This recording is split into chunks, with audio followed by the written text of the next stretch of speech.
You're listening to the Author Stories Podcast, bringing you the story behind the stories and the storytellers. Margaret White, Terry Brooks, Sheena Kamal, Matthew Quick, JT Ellison, Walt D. Williams, Brad Ford, Corey Doctorow, Brandon Sanderson, Robin Mott, Ernest Klein, Jim Butcher, Charlene Harris. Visit hankgarner.com for archives of all the shows. Today's guest is Paul Antony Jones.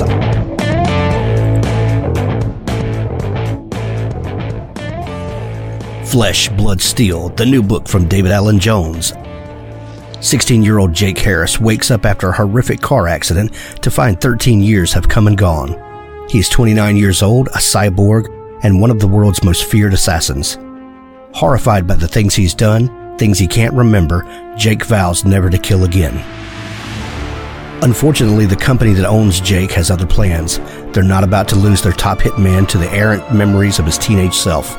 When Jake manages to escape them, they launch a worldwide manhunt that ranges from a near-future New York City to Paris. Desperate to remain himself, Jake joins a rebel faction dedicated to wresting control of the world's governments from the hands of militarized corporations. Using his enhanced body and perceptions, he is able to aid them in their fight. But Jake doesn't realize the rebels have their own plans for him, ones that involve unleashing his unique talents on their enemies. Faced with a dark past he can't recall and uncertain whom he should trust, Jake must come to terms with the sinister choices that molded him into the man he became. Question is, can he avoid doing it all again? Assassins aren't born, they're programmed. Flesh, Blood, Steel by David Allen Jones. Well, thanks for joining me again for the Author Stories Podcast, where I bring you the story behind the stories and the storytellers. Today, I am super excited to have Paul Antony Jones on the show with me today. Paul has a fantastic new book called The Paths Between Worlds, which is book 1 in This Alien Earth. Guys, this is one of the best, most fun science fiction romps I've read in quite a while. I've been listening to the audio and it is absolutely amazing. Thanks for joining me on the show today, Paul. Thank you for having me, Hank. I appreciate it. Sure. Paul, we begin each show with the same question. And that question is, what is your first memory of wanting to be a writer or storyteller?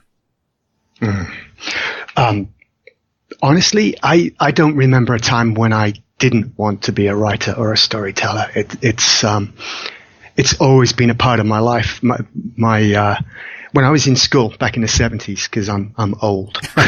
Me too. When I was in school, I had this great teacher, Mr. Davis, who was such an encouragement to me. He was my guide, I guess, through that time, and he really tried his best to help me develop my story writing skills. So I don't really remember a time at all when I didn't want to be a writer, and that's it. Never. I've always wanted to be a writer. I love it. You know, we talk a lot about early encouragement that writers get, and there's nothing that is more valuable, I believe, in a writer's life than that early recognition where someone realizes that there's a gift, there's a gene, whatever you want to call it, and gives, you know, a kid that encouragement, because writing can have some really dark days, and looking back on those things, and it takes nothing for an adult to to offer that to a kid, but man, does it pay off in spades later down the road. Absolutely. I mean, I consider, and I can't even remember his first name, but I can see the man in my head, you know, this kindly grey-haired man who was probably in his 30s at the time, but seemed incredibly old to me, Right. You know, when I was just a 14-year-old. I can still see him, and I can still remember that glow of being praised by this elder, I guess. You know, Right. it really does affect you all of your life. That's fantastic. You have an interesting accent. Where did you grow up? I'm originally from Wales, Cardiff, which is the capital. Most people probably know Wales from Princess Diana. She was the Princess of Wales. who I met a couple of times. So because Wales she was your originally- princess. I guess so. She was a lovely person. Yeah. But I moved to Los Angeles when I met my wife back in 1997, and then we moved out to Nevada in 2003. Nice. Been here ever since. I love to ask people, I love the sense of place and how where we grow up or the places we live, tend to seep into, what makes up our character and how we see the world. Do you feel like growing up in Wales, had any effect on the way you tell stories or maybe the way you look at the world that maybe the rest of us may not? I think it does. I'm not really sure it affects the way I tell stories, although I've got a story planned that is based in Wales at some point that I'm going to sit down and write. But Cardiff is an old town, Roman originally. And it has a castle in the center of the town that's well over 2,000 years old. So there's this amazing sense of history and depth and belonging that, and not to rip on America, but there's not that same depth here. Exactly. I miss that. It's this incredible sense of belonging that I try to convey over to my characters. Everybody's looking for a home. Everybody's looking for somewhere that is that's theirs. And I think it does affect it, yes. Well, I don't take offense to that line of thinking at all. Where I live, which is in South Mississippi, we have a town on our Gulf Coast, Biloxi, that's been settled about 400 years. And in the U.S. timeline, that's a very old, city, right. and you guys have this, centuries old, memory, this cultural memory, if you will, that we just don't have. And those things do kind of seep into the way you see things. I think it can't help but. I agree. Yeah, there's this old saying, and I have no idea who came up with it, but it's to an American, 100 years is a long time, and to a Brit, 100 miles is a long way. And that was so true when I first came over here. The house that I lived in before I moved to the US was 350 years old, so it was almost as old as this nation. Right. And it's incredible. Yeah, there's a dichotomy in this world of old and new, and finding that sort of spot between the two that creates heat and ideas and stories is a driving force, I think, in a lot of stories. Right. Well, one of our favorite pastimes as Americans is to trace our lineage to find out where we came from. And, most of my family is from Wales and Scotland. Oh, that's interesting. It's really fascinating, but because we don't have that sense of roots and this depth of, so we're always looking for that. And I think that's one thing that we look for in stories. We're looking for a way to kind of make meaning out of everything and to see new worlds and maybe things we were connected with and not. And even in science fiction and speculative fiction, we're looking to the future. I think, in a lot of ways to try to figure out the past and what it is that makes us who we are. Right. Yeah. And that's something I try to weave into my stories. It doesn't matter whether you're from the US, whether you're from Africa, whether you're from Britain or wherever. We're all from the same place in the end. We've all got a shared history. All of our ancestors lived at the same time as each other. And we're all bonded together. We're all, my wife would say, we are all one people. And we are all one people. And that's something I try to bring into my books. I have a very utopian outlook on life. I know a lot of writers these days have a very post-apocalyptic, violent view towards what would happen. But at some point, the fighting stops, And at some point, we've all got to get along. And at some point, we all have to rebuild because we all want the same thing. We all want a better life for ourselves, for our kids, and for the kids that come after that. So that's something I try to do. I try to write from an angle of what happens after the violence, the bonding of people together and working together, because that's what makes us great in the end. I couldn't agree more. I have lots of wonderful, great friends who write dystopian fiction, and I completely understand the mindset. I really do. Mm-hmm. But try as I might, when I sit down to write things, I always tend to take a look like you do, and that's that I think there's hope for us yet. I think even though the things that are unknown and unseen yet, I think they'll be good for us. And I kind of like that outlook. Yeah, I agree. I think in the end we will become what we could be. That chance at humanity, that human race doesn't need to be a race. It can be a really pleasant stroll along the beach together instead, you know? Yes, I agree. Were you an avid reader, when you were young? When I was a kid, I would read probably 2 books a week.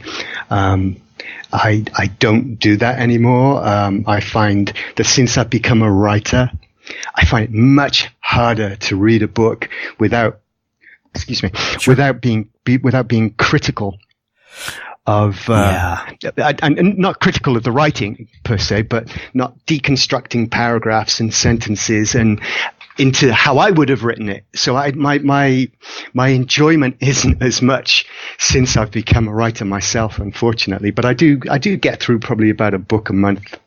Well, that's a very real thing, you know. I after much chastisement from my family, had to stop commenting on movies when we would watch together. Like, oh well, there's that's a great clincher for the end of the first act. Let's see what they get thrown into. You know, I do exactly the same thing. I know, you know, you're constantly deconstructing things because you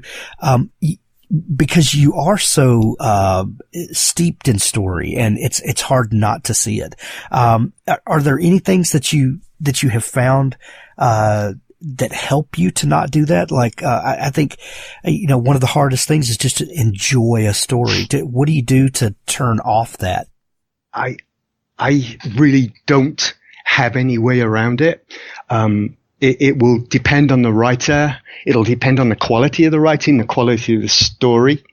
And it sounds like I'm putting writers down. I'm really not. It's just a personal thing that I have. I'm very specific about the type of stories that I enjoy. And I couldn't tell you what that type of story is. It's just a way that a writer captures me. They have to get inside my head and capture me, which is what we as writers try to do for our audience, obviously. And and it's probably because of my age. I'm 52 now, so I've read a lot. So finding something new and unique is hard. But yeah, it really is down to the writer's ability to reach inside my head and grab a hold of me. And I have no idea what that ability is. When did your love of science fiction come about? Oh, again, growing up in the 70s, I had so many great BBC stories to watch, to listen to on the radio. I think the very first sci-fi book that I had, my favorite one, was given to me by my sister, and it was War of the Worlds by H.G. Wells. And we had a great Blake 7 on TV, Doctor Who. There was Survivors. There was a whole bunch of these really great sci-fi shows that sort of fertilized my mind and drove me towards science fiction. I remember watching Doctor Who in the 70s as a kid, and on after school on PBS here in the States, right. Which showed those. And I can never remember his name, but he was the doctor with the scarf. Okay. And with the dark curly hair, and I know. Yes. Would you like a jelly baby? Yes. And he was my doctor, and I loved those. campy stories, but I think they told me that you could tell science fiction stories and still have fun with them. And that's one thing I loved about it. Right. And part of that has translated over to how I write. I write science fiction, but I consider it to be science fiction, science with a small s and fiction with a large F, so I'm always trying to, you have to make it interesting. You have to make it fun. You have to make it an adventure. And I tell my readers that I don't write books. I write roller coaster rides. Yeah. That last through a series. That's what I try to do. I want you to get on that roller coaster when you open up my book and just keep riding it to the end. That's what I try to aim for. Make it fun. Right. When did you realize that you thought you had a story in you, that you wanted to tell?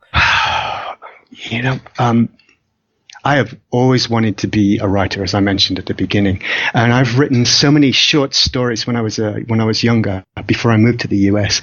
So many starts to books, but I never finished them, and the reason I never finished them was because I never believed in myself. I never thought that I could ever actually become a writer. So I did a whole bunch of other stuff instead. I, had any job you can think of. I've probably done it. But I've always known that I could be a writer, and I wish that I had pushed myself more when I was younger to believe in myself. And any young writer who's listening to this, or any new writer, any age, because I only really started becoming, I hate to use the word famous, but well-known is a better word, well-known, in my late 40s when I published Towards Yesterday and Extinction Point. So anybody who doubts themselves, don't doubt yourself. Just sit down and write. Just write. Put it down. Don't ever allow that demon that sits inside you, if you have one, to dictate how your life is going to be. Because I regret that every single day, that I didn't write more when I was younger and had the chance, and had more of an elastic brain to come up with those stories that I enjoy so much. Well, one thing, Paul, that I've discovered in doing, 600 author interviews on this podcast is that we all, wrestle with those same demons. I had a guest on a couple weeks ago who has, sold tens of millions of copies. And he said that when he begins, a new book, that there's always those thoughts of doubt and, that complex of, I'm a fraud. It's one day somebody's gonna figure out that I don't know what I'm doing. That chapter 1 is the great, equalizer. We all come with a blank slate every time, and every author goes through that. If people think that they can't do it, so do the rest of us, but you just sit down and do it. Right.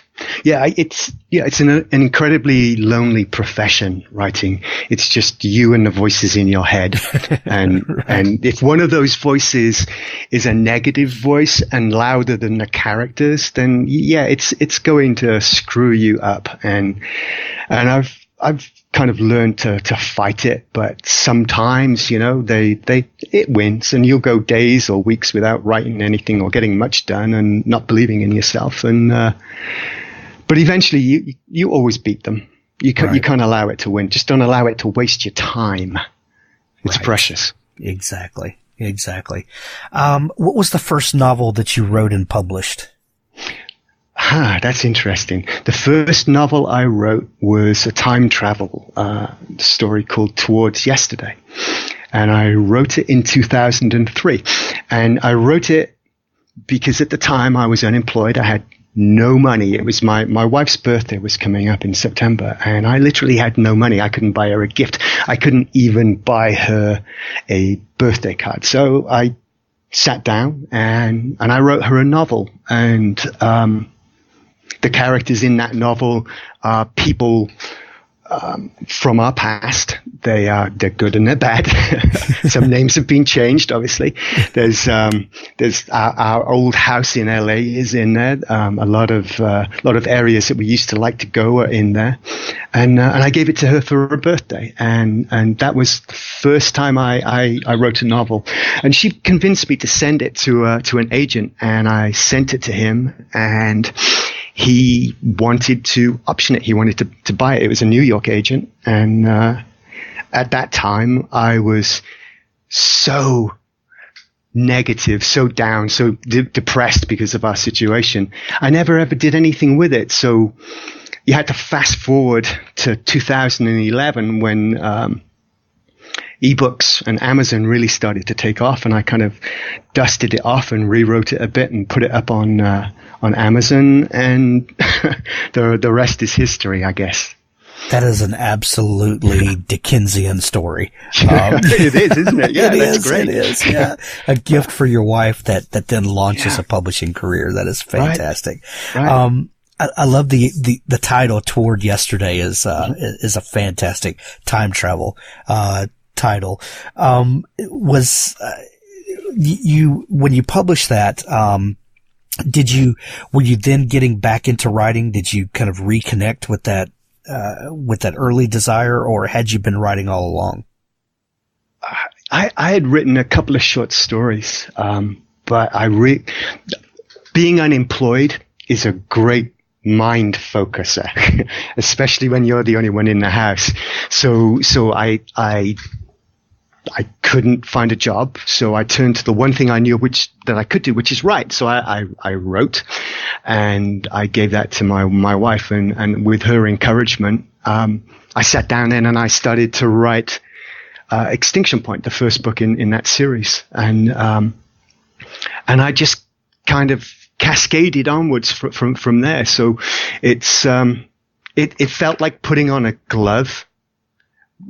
It was something I was always meant to do, and I had finally kind of found the right fit, and I've not really stopped since then. What was the idea behind Extinction Point? What was the cliche question that mm-hmm. writers get asked is, where do you get your ideas from? And ideas are everywhere. Buy them on eBay. Exactly.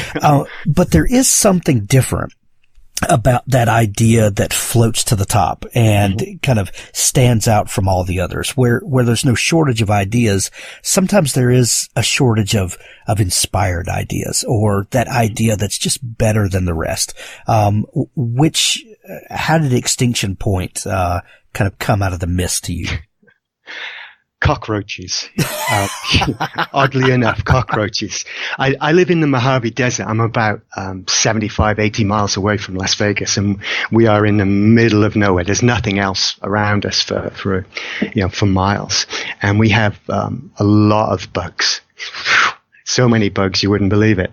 But this one day I was out spraying, and I noticed that whenever I sprayed cockroaches, the majority of them would die off, but there would always be one that survived, or two that survived, that just shrugged it off and carried on.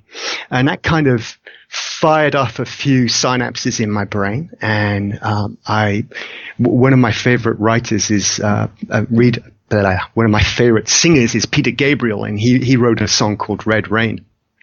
And I listened to that, which triggered a memory of a downpour of red rain in India that in the 90s, I think it was, which people thought was actually a bacterial, an alien effectively that had come down in the rain from space. It had been traveling through space at the time, and I haven't looked at it since, but nobody could explain what this red rain was. So those kind of coalesced in this cauldron in my head, and out of it came Extinction Point, and the main character, Emily Baxter, who's that lone cockroach effectively that survives this mass extermination by this alien race. Wow. You asked. Yeah. I'm processing all that.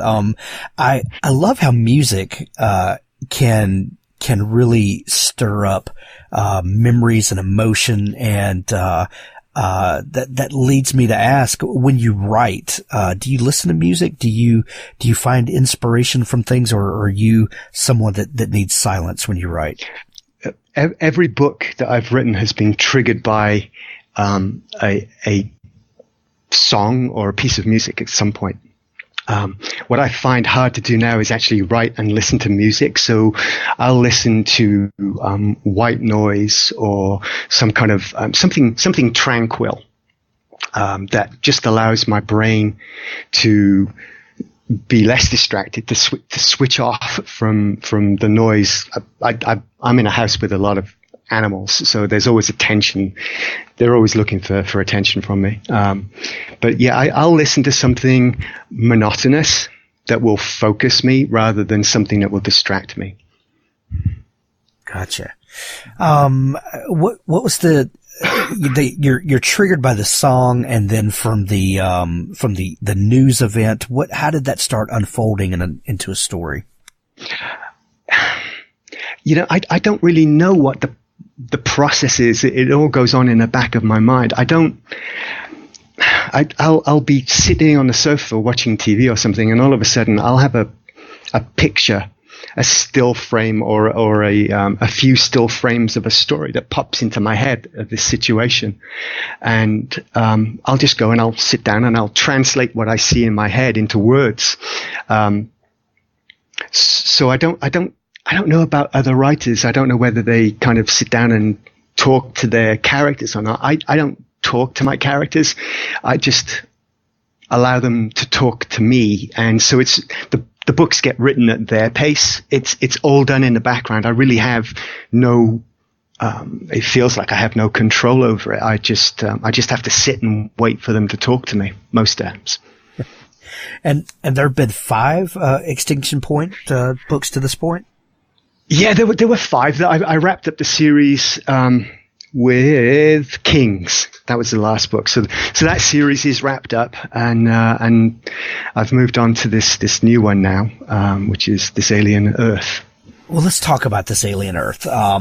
This is a fantastic book. The first one is The Paths Between Worlds, right. And you've got this really fun protagonist, Meredith Gale, mm-hmm. and she is such a unique character. And the way that you portray her, I mean, literally just grabs you in that first chapter, in the first page, really.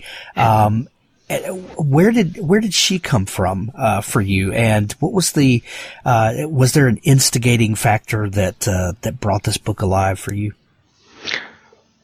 I originally started to write the book probably 7 years ago. I'm a big fan of Philip Jose Farmer, Riverworld. I don't know if you're familiar with it or not, but it's a similar theme, and I've always wanted to write something like that. So I sat down and I wrote it in third person, lots of characters, and it just didn't feel right. So I put it away, and then there was a young lady by the name of Meredith Emerson. And she was out for a trek in the back ends of some forest, and with her dog, and she was kidnapped and she was murdered. And I can't remember the name of her killer. I try not to remember those kinds of things, but I do remember that his testimony was that this woman had put up such a fight to stop him. And she knew some jiu-jitsu, I believe it was, and she did everything that she could to try to stop this man from taking her life. And I saw pictures of her, and she's just the kind of person that you look at and go, I would like to know her. I would like to be friends with her. So I wanted to honor her, and I originally wrote the story with Meredith Emerson, the real life person, as the main character. And then I decided to change that because I wouldn't ever want to disrespect her memory or her family. So I switched her and changed her a bit. And I never had a second name for her until I was about 3/4 of the way through the first book. And I realized that I had all of the characters in some way from and it's gone right out of my head. Somewhere Over the Rainbow. Judy Garland. You're right. What was the name of the movie? I'm sorry, Wizard of Oz. Wizard of Oz. There you go. Yes. Sorry about that. Yeah. So I realized that I had all of the characters from the Wizard of Oz in a new form, I guess. So I gave her the last name Gale, which was the main character's last name. I called her Meredith Gale in honor of her. Yeah. So that's a bit convoluted. That's why I'm a writer and not a podcaster. I love it. What was the, in the opening chapter? So this is no spoilers, because if you flip through the first few pages, you realize this. Meredith is, she has this best friend, and you really build this friend, and then tragedy strikes. And I'm thinking, okay, I know what this book is. Nope, that's not what this book is. This book takes a huge left turn in the first chapter. You're dealing with some really heavy stuff in this book. Not only, are we seeing the world through Meredith's eyes, and she has, enough stuff being a young woman. And then we've got this tragedy, and then we get into addiction. These are some really heady things to talk about in a book that is this fun and sometimes funny. It's really dynamic to me that you are able to juggle these really serious things, but look at them in a not lighthearted way. That's not the right description, but in in a way that brings a little levity to it. Was that something you were conscious of in telling the story? Is this just, who you are as Paul Antony Jones? What was that process like of juggling those things?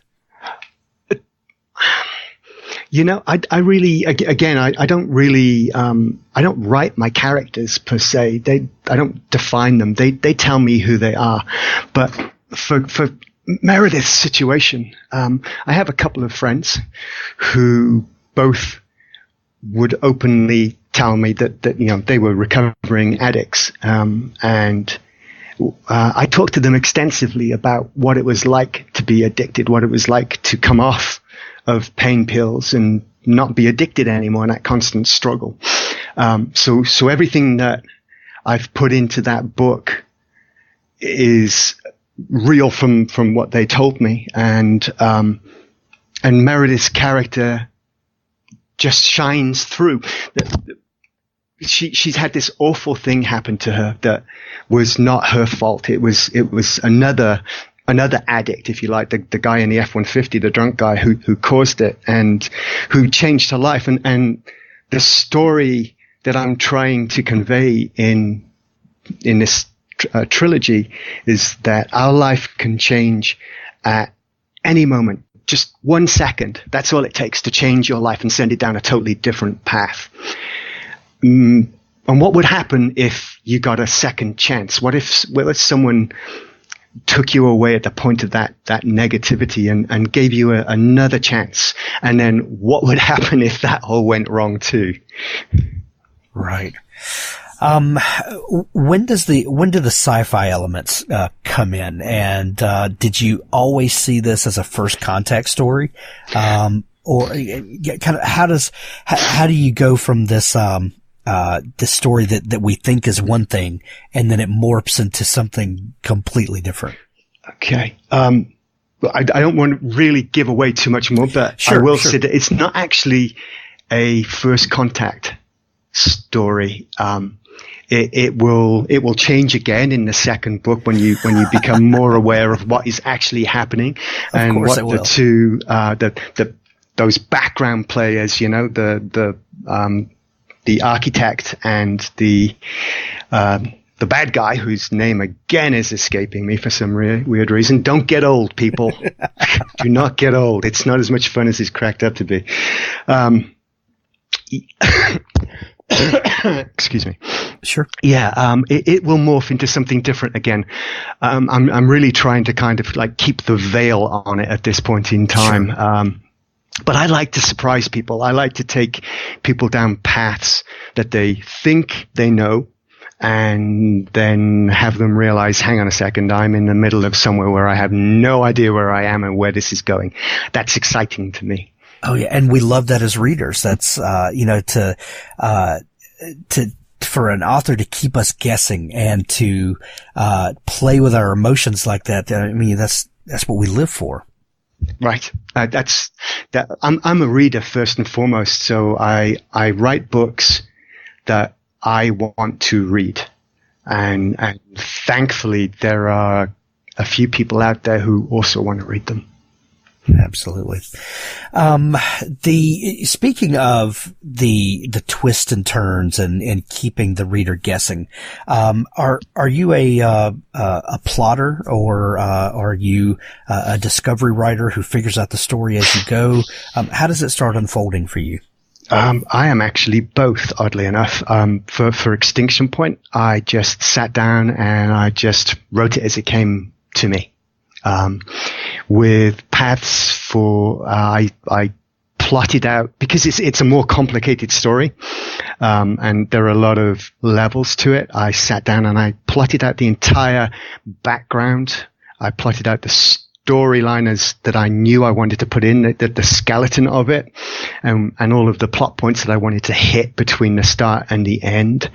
And that's been interesting because it takes a lot more discipline, funnily enough, to write when you have an outline, because you have to keep within that outline. If you let yourself go elsewhere, then everything else that you've written or wanted to write after it is immediately gone. So you have to keep yourself within that plot line, which doesn't mean that I don't on occasion, change things around. It's been interesting, a lot more tiring for me to write within a plotted out story, oddly enough. Well, I would think the temptation is that as you're writing, new ideas come, and if you start chasing those new ideas, then, like you said, your outline kind of becomes moot at that point, because we've strayed from it. When those other ideas come, do you write those down and think, well, maybe this is for another story, or how do you stay focused on the story you've already planned?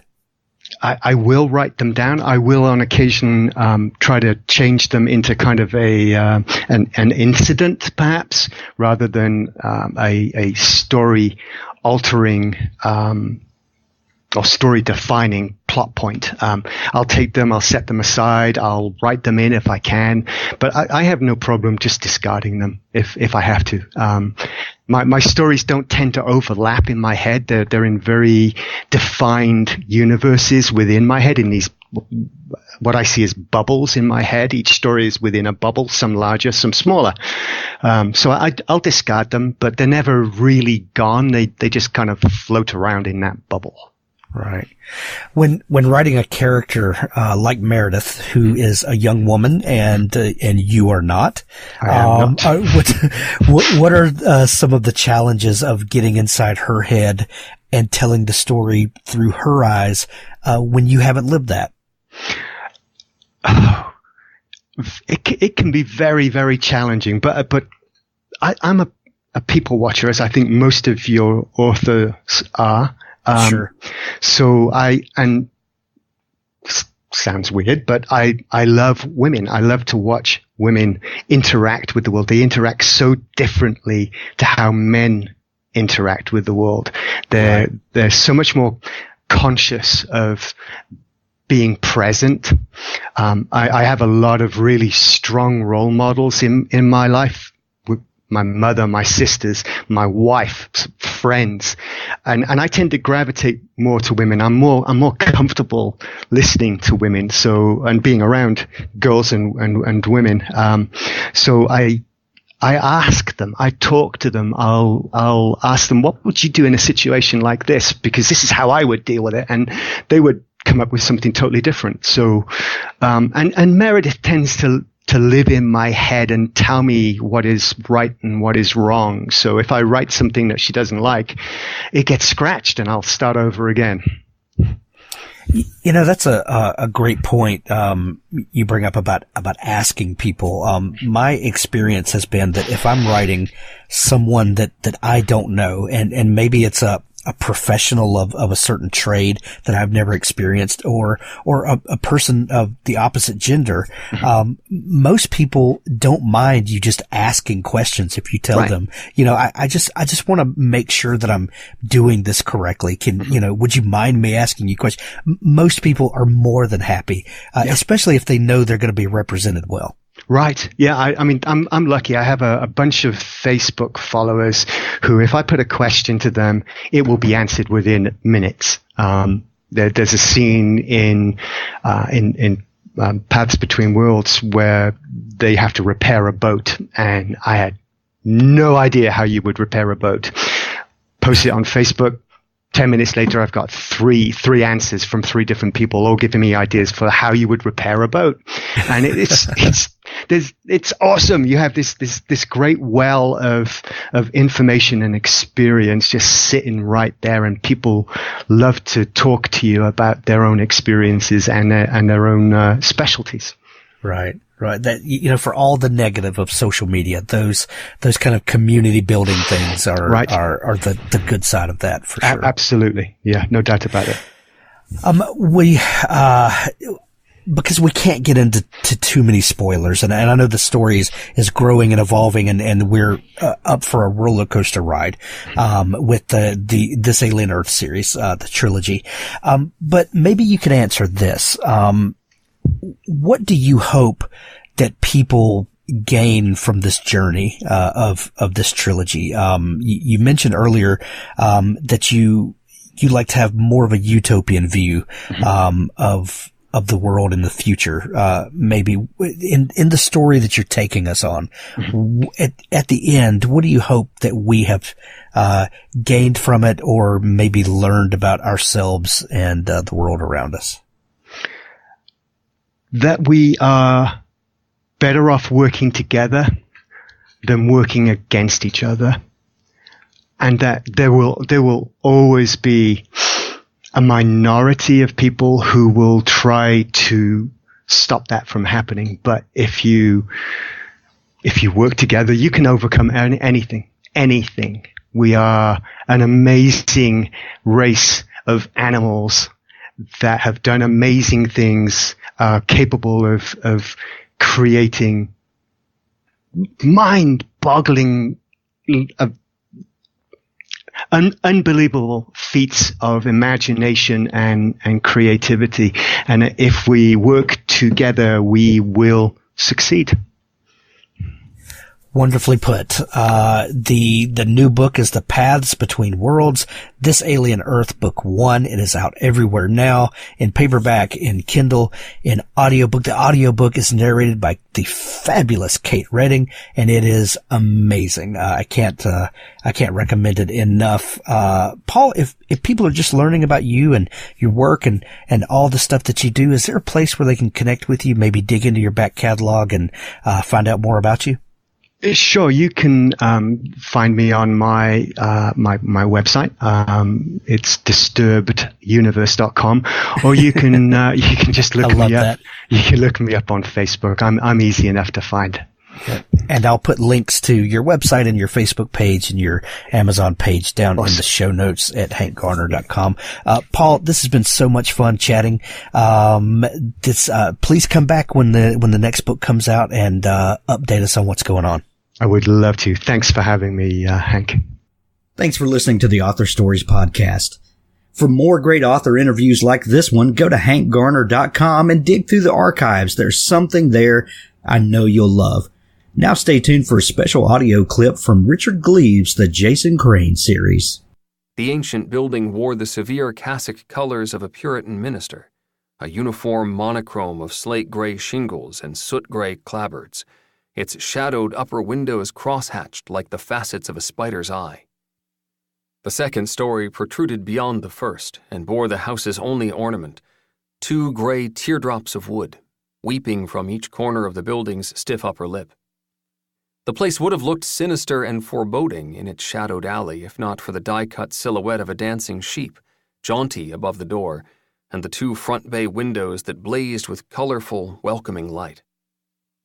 The windows were hung with orbs of colored glass on staggered lengths of ribbon, Each orb glowed with autumnal reds and delicate greens, burgundy tints and pumpkin hues, dappled raspberry and clover lime, streaked with light and weightless as bubbles over a cauldron.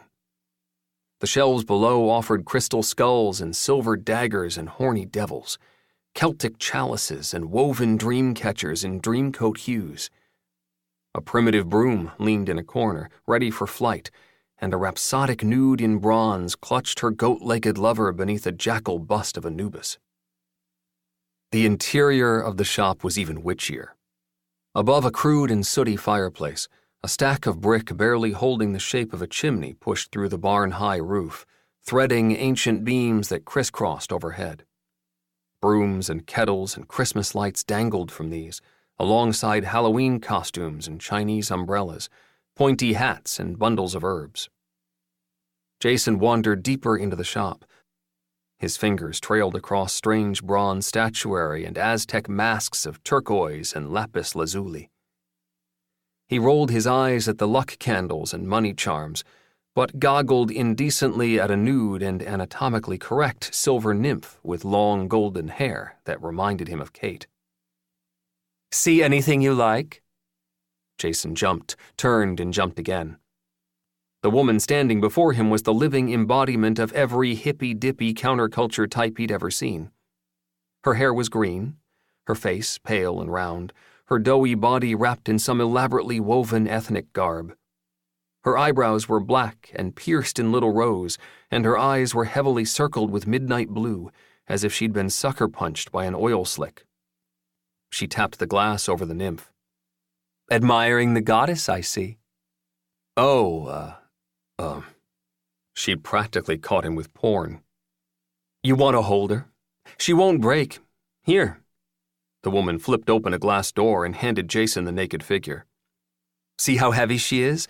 You could bang her against the wall all day and barely make a dent." She waggled her eyebrows, obviously enjoying his discomfort. He checked the price tag. $700? "The goddess is a symbol of love and fertility. Don't be ashamed of desiring her." The woman's long green fingernails plucked a long black cigarette from a long red case, and she lit it. "I sense," she blew smoke and studied its whorls, "dissatisfaction in love. Yes, I have just the thing." She pulled Jason into a side room where the smell of her clove smoke gave way to the skunky aromas of potpourri sachets, tea leaves, and hanging clutches of twiggy flowers. She searched, found a little bundle, and pressed it into his hand. "This will make you irresistible. Rub it on your nethers twice a day, and love shall surely find you." Jason made a face. The bundle smelled like cow manure. He didn't even want that on his hands.